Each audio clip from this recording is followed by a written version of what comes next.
Pennsylvania. The ranking member of the Budget Committee, Mr. Boyle. The gentleman from Pennsylvania is recognized. Thank you, Madam Speaker, and I thank my good friend from that other Commonwealth, the Commonwealth of Massachusetts. We're 9 days away, 9 days and maybe call it 14 hours from a government shutdown. Completely unnecessary. In this chamber, just 3 months ago, we had a vote.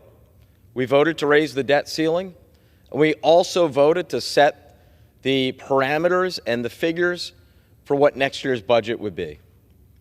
That vote was overwhelmingly bipartisan. 80% of House Democrats and almost 2/3 of House Republicans voted for it. A similarly large bipartisan vote in the Senate, and then signed into law by the President. I thought at that point, well, this is good news. Not only are we ensuring that we didn't go over the cliff in terms of the debt ceiling, it looks like we won't have another Republican-forced government shutdown. And yet here we are. Why? Because the Speaker of the House reneged on that deal, even though 2/3 of their side of the aisle joined 80% of us in voting for it. Honor the agreement we had and that you voted for. This is completely unnecessary.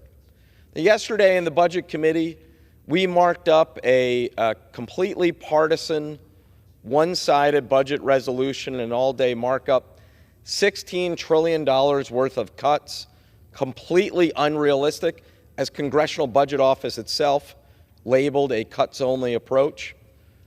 But during that hearing, I pointed out that in previous government shutdowns, the Republican government shutdown in 2013 cost the economy upwards of $6 billion. More than 120,000 fewer jobs as a result of that government shutdown. A subsequent Republican-forced government shutdown also cost the economy billions of dollars and also cost us jobs.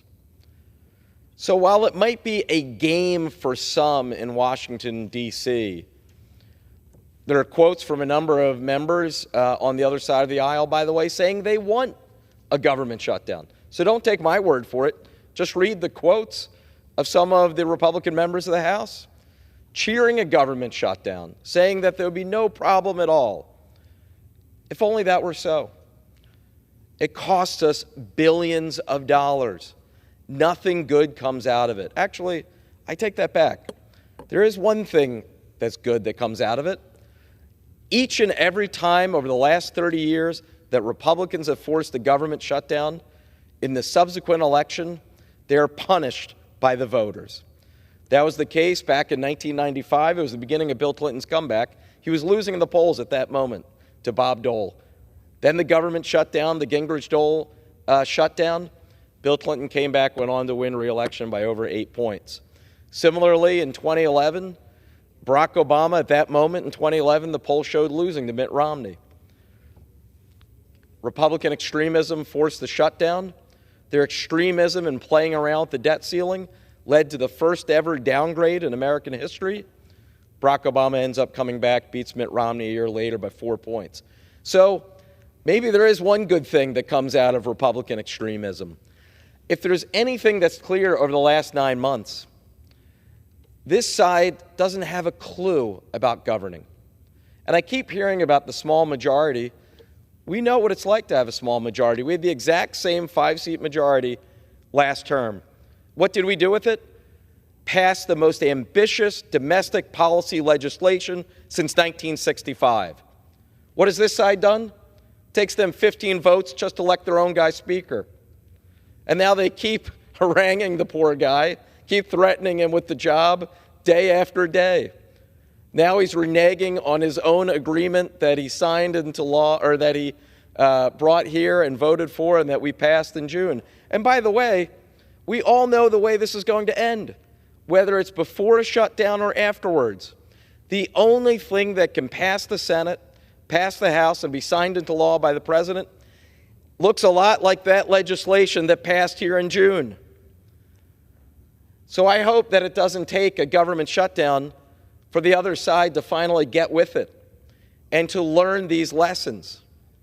The reality is, ordinary Americans will suffer as a result of a government shutdown. It is completely unnecessary, and if it happens, it is solely the blame of the House Republican leadership. With that, I yield back. The gentleman from Oklahoma.